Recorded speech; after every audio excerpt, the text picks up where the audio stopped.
አራት አለ አናንዬ ይቅርበኝ እናቴ ፈቲ አባይ ሮማን ሶስታችንም አንድ አልጋ ላይ ነው የምንተኛው ማለት የኢትዮጵያ መንግስት እዳውን ካልከፈለን እንከሳለን ህጋዊ እርምጃ እንወስዳለን ያሉትን አካላቶች ታዲያ እሱም አንገታችሁን አስደፍቻችኋለሁ በጣም ይቅርታ ማለቱንም በእርግጠኝነት ታውቃላችሁ።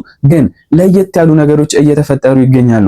ከነዛም መሃል እንግዲህ 3 የሥራ ባልደረቦች በታመመበት በተኛበት ቦታ ሄደው እንግዲህ የተለያዩ ነገሮችን አሳይተውናል፣ ነግረውናል። እሱም ቪዲዮ እንግዲህ ይዤላችሁ የሚቀርብ ይሆናል። ከዛ በተጨማሪም በረከት ገበሬዋ የራሷን እውነታ እንግዲህ ለዓለም አቀፍ ህግ ይዛ ልትቀርብ ነው። እንደዚሁም ደግሞ መንግስት ሊከሰስ ነው። የሚከሰሰው እንዴት ነው ለምንድን ነው የሚለውንም አብረን እንመለከታለን። በቅድሚያ ግን ሁላችንም የምንደሰትበት ዘፈኖቹን የምንወድለት መሐሙድ አህመድ እንግዲህ በእንደዚህ አይነት መልኩ ጠያቂ ሲያገኝ ቆሞ ሲቀበል፣ እንደዚሁም ደግሞ ልጆቹን አክብሮ ቆሞ ሲቀበል የነበረውን ስነ ስርዓት እንመልከተው። አጎቴ አይ አይገባም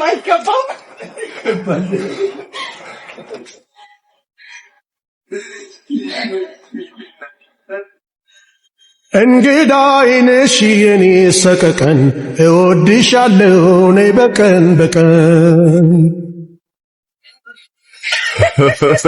እንደዚህ አይነት ስርዓትን ከጋሽ መሐሙድ ከተማረን አንዳንድ ሰዎች ግን በአሁኑ ሰዓት ላይ መጥፎ የሆኑ መልእክቶችን እያሰራጩብን ይገኛሉ።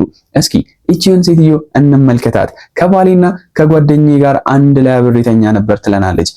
ሶስታችንም አንድ አልጋ ላይ ነው የምንተኛው ማለት እኔ እንጃ ማለት የዛን ሰዓት እንግዲህ ምን ሆነ እንደሆነ እንጃ ሶስታችንም አብረን ነው የምንተኛው ብቻ። ቆይ አንቺ ባልሽና ጓደኛሽ አብራችሁ ነው የምትተኙት? አብረን ነው የምንተኛው።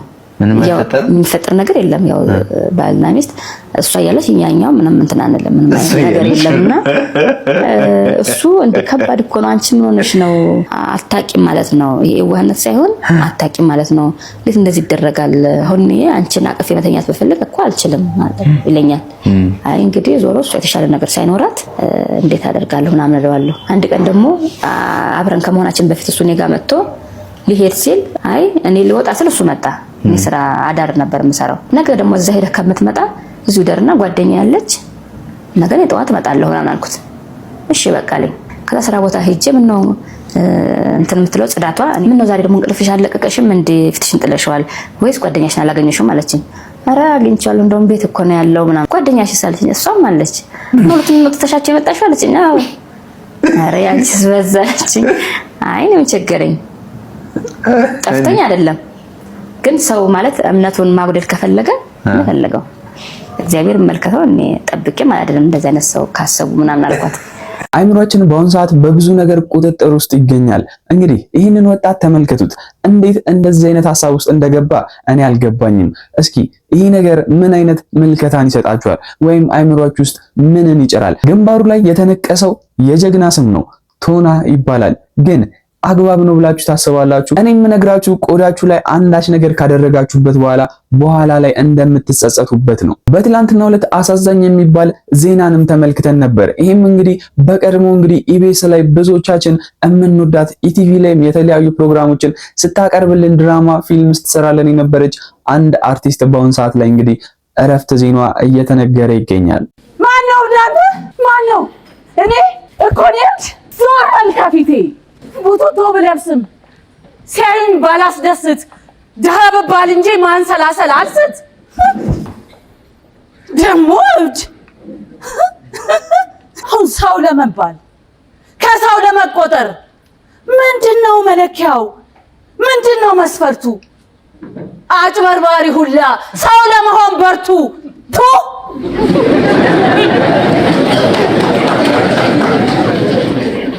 በኢትዮጵያ የኪነ ጥበብ ኢንዱስትሪ ውስጥ እጅግ በጣም ስነ ስርዓት አላት። እሷ ያለችበት ቦታ ሰላም ይነፍሳል ተብላ በብዙዎች ዘንድ የምትወደድና የምትደነቀዋ ተዋናዊት ሰላማዊት ደስታ ከዚህ ዓለም ድካም የማረፏ ነገር ሲሰማ እጅግ በጣም ልብ አስደንጋጭ መሆኑን ወዳጆቿ በተለያየ ማህበራዊ ሚዲያ ገጾቻቸው ላይ እየጠቀሱ ይገኛሉ። በእርግጥ ሰላማዊት ታማ የከረመች ቢሆንም እንደዚህ ባለው ሁኔታ ውስጥ ግን ህይወቷ ያልፋል ብለው ማኖቻቸውም እንዳልጠበቁ እንደማያውቁ እየተናገሩ ይገኛሉ።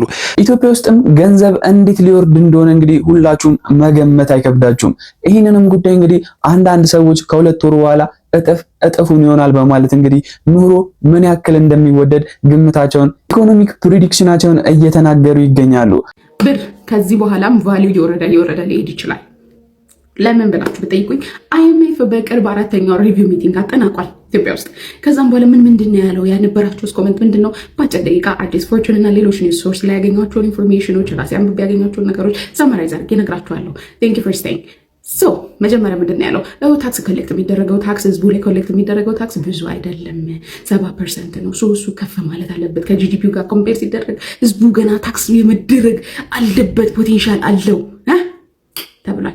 እሺ ሌላኛው ብሩ ኤክስቼንጅ ከዶላር እና ከብር ጋር ያለው ኤክስቼንጅ ሬት ስቲል ፍሎት ማድረግ አለበት። ብሩ ቫልዩ ገና ቫልዩን አላገኘም ማለት ምንድነው? ከዚህ በታች ይውረድ፣ እዛ ወደ ታች ይውረድ ነው። ኦኬ ከዛ ውጪስ ምንድነው? ስለዚህ መንግስት ሰብሲዲ ይዟል አይደለም? ድጎማዎች የሚያደርጋቸውን ድጎማዎች ይቀንስ፣ ቀስ ብሎ ሴፍቲ ኔት አድርጎ ምናምን ለቀቅ ካደረገ ይጎዳል ህዝቡ። ስለዚህ ቀስ ብሎ ለቀቅ ያደርግ። እኔ የአይኤምኤፍ እኔ አይገባኝም። ሆነስሊ ኢኮኖሚስት የሆናችሁ ሰዎች እስኪ ኮመንት ላይ አንደርስታንድ እንዳደርግ አድርጉኝ።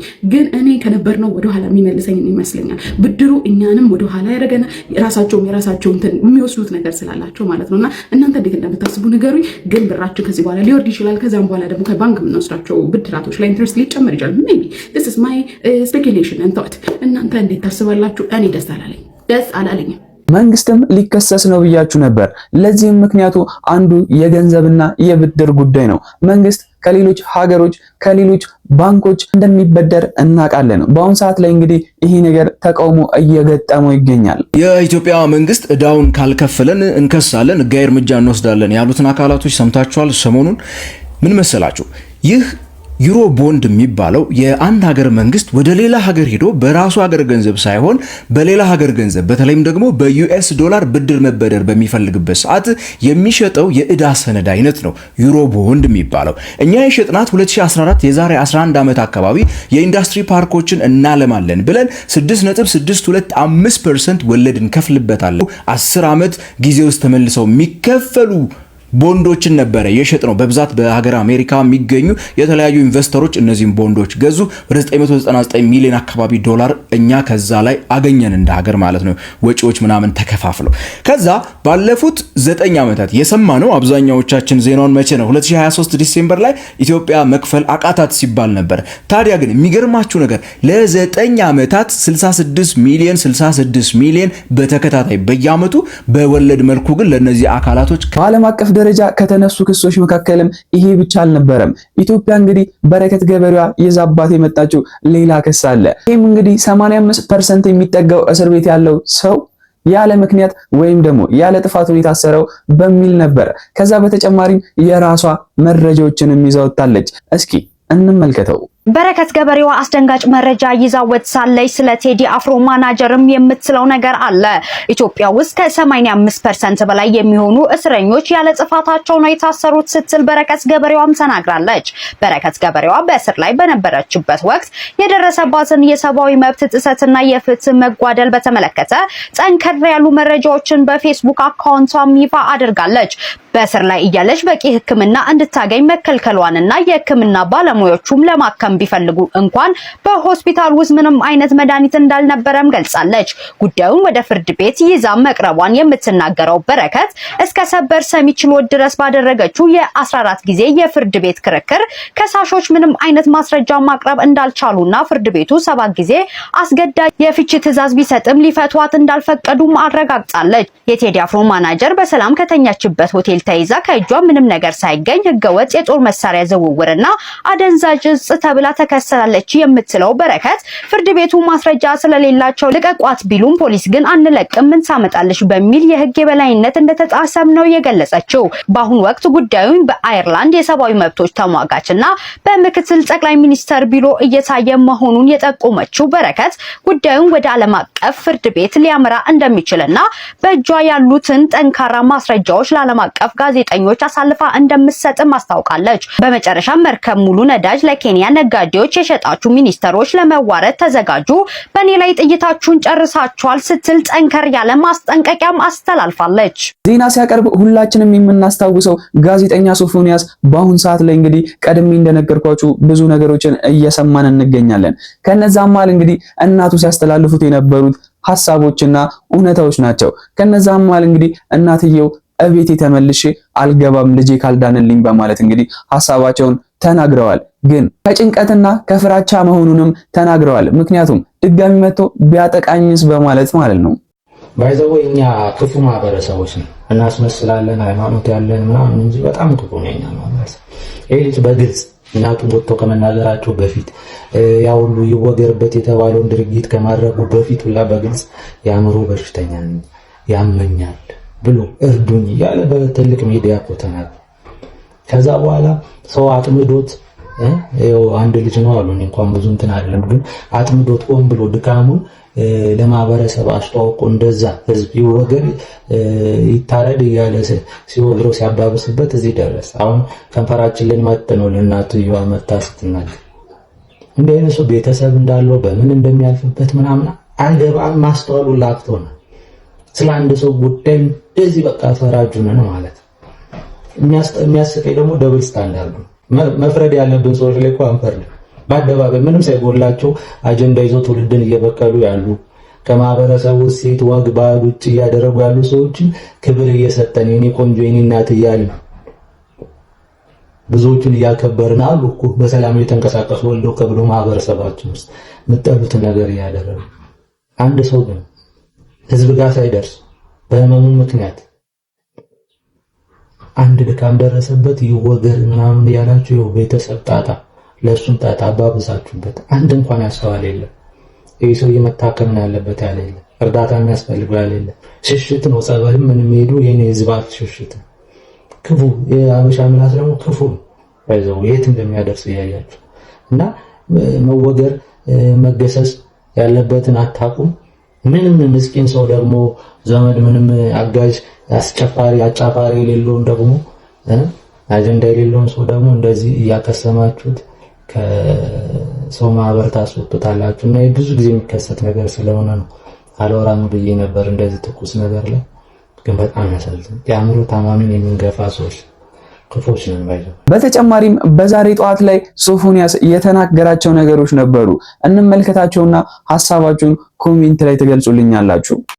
እሺ ባሙሌ በጎ አድራጎት ድርጅት አምባሳደር አድርጋችሁ ሾማችሁ በድያችኋለሁ። አናንዬ ይቅር በይኝ እናቴ፣ ፈቲ አዋይ፣ ሮማን፣ ኡስታዝ አቡበከር አህመድ፣ በድሩዜ፣ ኡስታዝ ሙሉ ቱርኪ አንገታችሁን አስደፍጫችኋለሁ። ይቅር በሉ፣ ይቅር በሉ። አይዞ በል።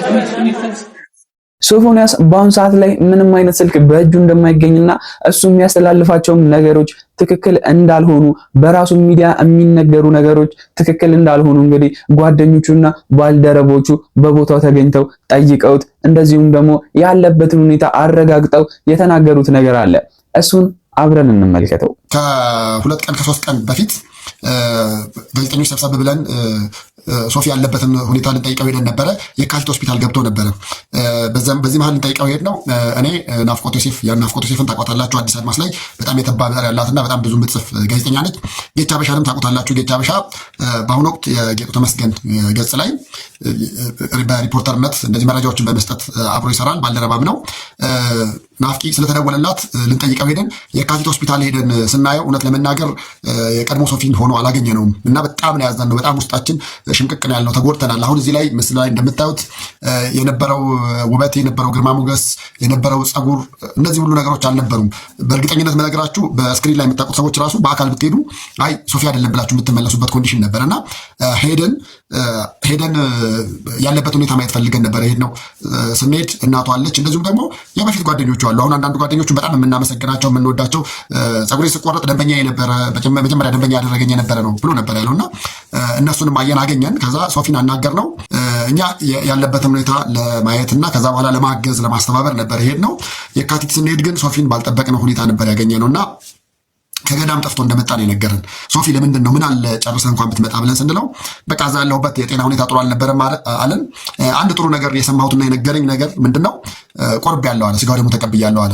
ንስሐ ገብቼ በፊት ሶሻል ሚዲያ ላይ ሲነገርበት ከነበረው ነገር በመነሳት ሱባኤ ይዞ ንስሐ ገብቶ ስጋው ደግሞ ተቀብሏል። ስጋው ደግሞ መቀበሉ እጅግ በጣም ደስ የሚል ነበረ። በጣም ብዙዎቻችን ያንተን ጸጋ ወይ ደግሞ እንደው አንተ ያገኘውን ክብር ያድለን ነበረ ብለን ያልነው፣ ግን በሚገርም ሁኔታ ገዳም ውስጥ እያለም ገዳም ያሉት መነኩሴም አባውም በጣም አመመኔቱ በጥሩ ሁኔታ ይዘውት ከሌሎች ጋር እንኳን እንዳይሆን አድርገው ለብቻቸው ክፍላቸው እያስተኙት እንደነበር ነው የነገረን። ከዛ በኋላ ግን ጠፍቶ በእግሩ ነው የመጣው። እንግዲህ አይ ቲንክ እሱ እንደነገረን ከ100 ምናምን ኪሎ ሜትር በላይ ነው፣ ረጅም መንገድ ነው። ያንን ረጅም መንገድ ጠፍቶ ነው በእግሩ የመጣው።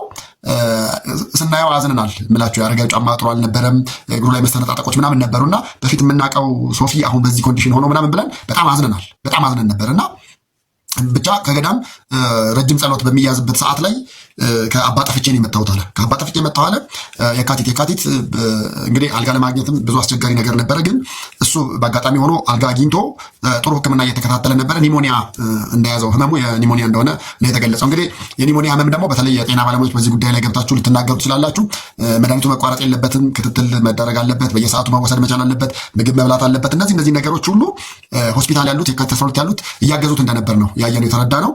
ስንገባም እኛ ራሱ ማስክ ራሱ ነው የሰጠን። እንደው አድርጉ ጥሩ አይደለም የሚተላለፍ ህመም ነው ብሎ ሶስታችንም ማስክ አድርገን የገባ ነው። አየነው፣ አገኘነው፣ ደስ አለን።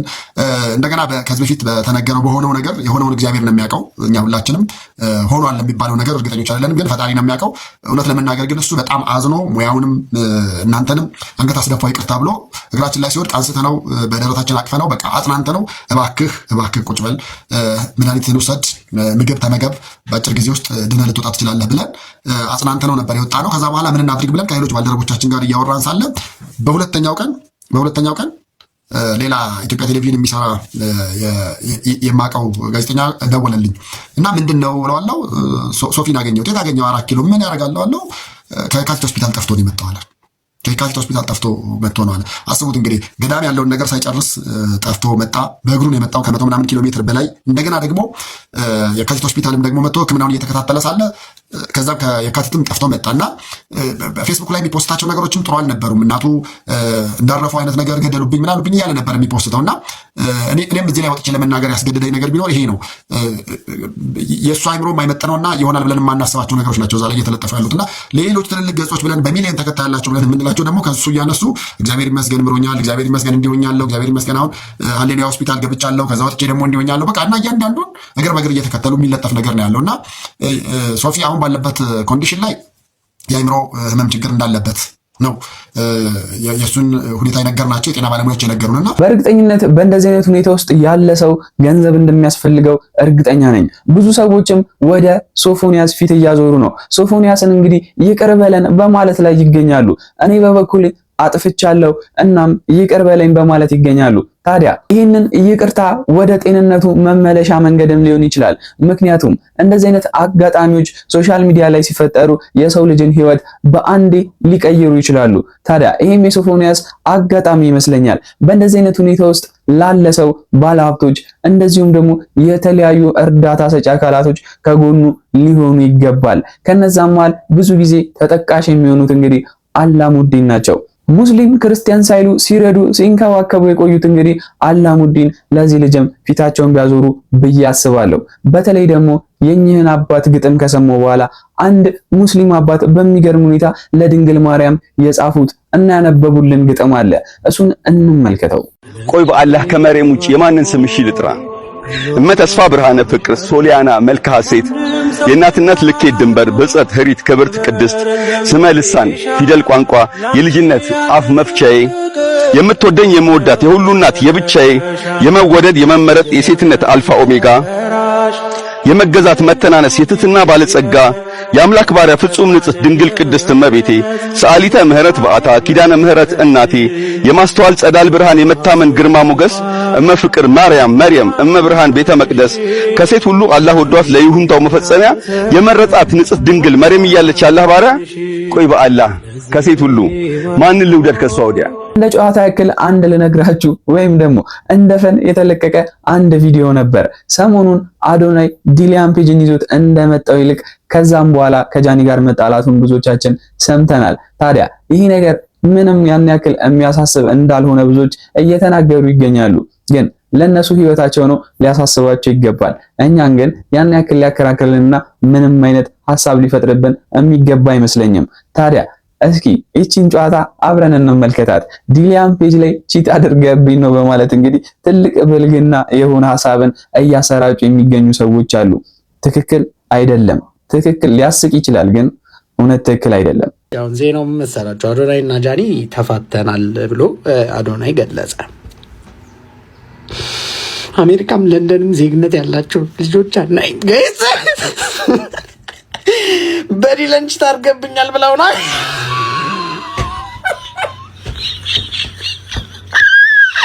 ጋይስ እኔ አላምንም። ነገ ደግሞ ቀለበት እያሰረላት ልናይ እንችላለን። እኔ አላምንም። በመንጃ ፈቃዱም ጉዳይ አዳዲስ መረጃዎች እየተሰራጩ ይገኛሉ። ይህም ነገር እንግዲህ ቀርቷል የሚለው ነው። በፍጹም አልቀረም።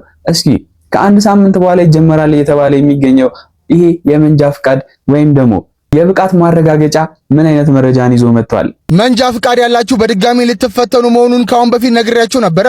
እናም ቲክቫ ኢትዮጵያ አዲስ መረጃ አጋርቷል። ልንገራችሁ።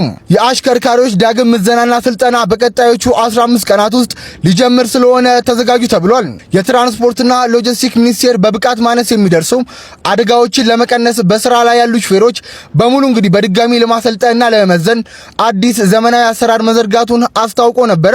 ይህም እንግዲህ ሙሉ በሙሉ በቴክኖሎጂ የተደገፈውና ከሰው ንክኪ የጸዳው አዲስ አሰራር በመጀመሪያ ምዕራፍ በንግድ ተሽከርካሪ ሹፌሮች ላይ በቀጣዮቹ 15 ቀናት ውስጥ መተግበር ይጀምራል ተብሏል። ሚኒስቴሩም ለምዝገባ ለምዘናና ለሰርቲፊኬት የሚከፈል ምንም አይነት ክፍያ አለመኖሩን ገልጾ ሆኖም ግን አሽከርካሪዎች ለ5 ቀናት የሚቆየውን ስልጠና ራሳቸው በመረጡት ተቋም ከፍለው እንደሚከታተሉም ከቲክቫ ኢትዮጵያ ያገኘነው መረጃ ያመለክታል። ሹፌሮች እየተቃወሙት የሚገኙት እንደዚሁም ደግሞ አንዳንድ ሐሳባቸውን በሶሻል ሚዲያ የሚያሰራጩ ሰዎች እንደዚህ አይነት ምልከታን እየተናገሩ ይገኛሉ።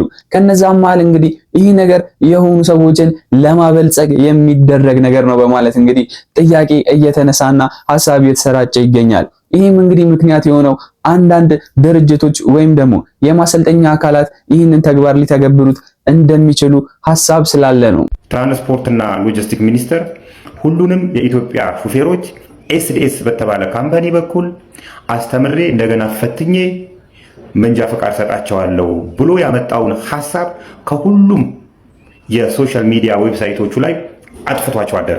ከሁሉም ላይ እንግዲህ ይሄ መጀመሪያውኑ ትክክል እንዳልሆነ ለኢትዮጵያ ሹፌሮች ታስቦ ኢትዮጵያ ውስጥ ለሚደርስ አደጋ ታስቦ ሳይሆን ኤስዲኤስ እና ለመሰሎቹ ታስቦ ዝም ብሎ ድንገቴ የሆነ ሐሳብ ገንዘብ ማግኘት ሐሳብ መሆኑን ሹፌሮችና የተለያዩ አካላት ጫና ሲያሳድሩበት እንዲያጠፋ ተገዷል። እኛ ግን አሁንም ይሄ ነገር ጠፍቷልና ዝም አንልም። ምክንያቱም የትራንስፖርትና ሎጂስቲክ ሚኒስቴር የመንግስት መስሪያ ቤት ነው። የመንግስት መስሪያ ቤት የአገልግሎት ግዢ ሲገዛ የራሱ ህግና መመሪያ አለው። ይሄም መመሪያ እንደዚህ አይነት የአገልግሎት ግዢዎች መጀመሪያ ፕሮግራም ይወጣላቸዋል፣ እቅድ ይወጣል። ያልታቀደ መሆኑ ያስታውቃል። እቅድ ይወጣላቸዋል። እቅድ ከወጣ በኋላ በተባለው እቅድ መሰረት ግልጽ ጨረታ ይወጣለታል። ግልጽ ጨረታ ወጥቶ ይህንን መስፈርት የሚያሟሉ ድርጅቶች ካልቀረቡ ወይም ደግሞ ከሌሉ ነው ወደ አንድ ግዢ ፕሮግራም የሚካሄደው፣ ወደ አንድ አቅራቢ ግዢ የሚካሄደው። ነገር ግን የትራንስፖርትና ሎጂስቲክ ሚኒስቴር በምን አግባብ ነው ቴድሮስ የኋላሸትን የመረጥከው የሚለውን ጥያቄ እናቀርባለን።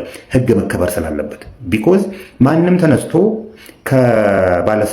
ከባለስልጣናትና ባለሀብቶች ኮላቦሬት አድርገው ህዝብን በዚህ ደረጃ በዚህ ንቀት ደረጃ ማለት ነው ሊበሉ የሚዘጋጁበት ምንም አግባብ ስለሌለ እንጠይቃለን። ይቅርታ ብለህ ሁለተኛ ይሄ ብቻ አይደለም። ይሄ ሚኒስቴር መስሪያ ቤት ብቻ ሳይሆን ለሌሎቹ የግዢ ስርዓታችሁ ምን ይመስላል? በአንድ ሰው የግል ፍላጎት ላይ የተመሰረተ ነው ወይ? በአንድ ባለስልጣን የግል ፍላጎት ላይ የተመሰረተ ነው ወይ? ፕሮግራም የሆነና የግዢ ህግና ስርዓትን ያከበረ ነው ወይ የሚለውን ጥያቄ ለሌሎቹ መስሪያ ቤቶች ጥሩ ሜሴጅ እንዲሆን አሁንም ጥያቄያችንን እንቀጥላለን። ቢኮዝ ይሄ የጋራ ሀገር ነው ያለ።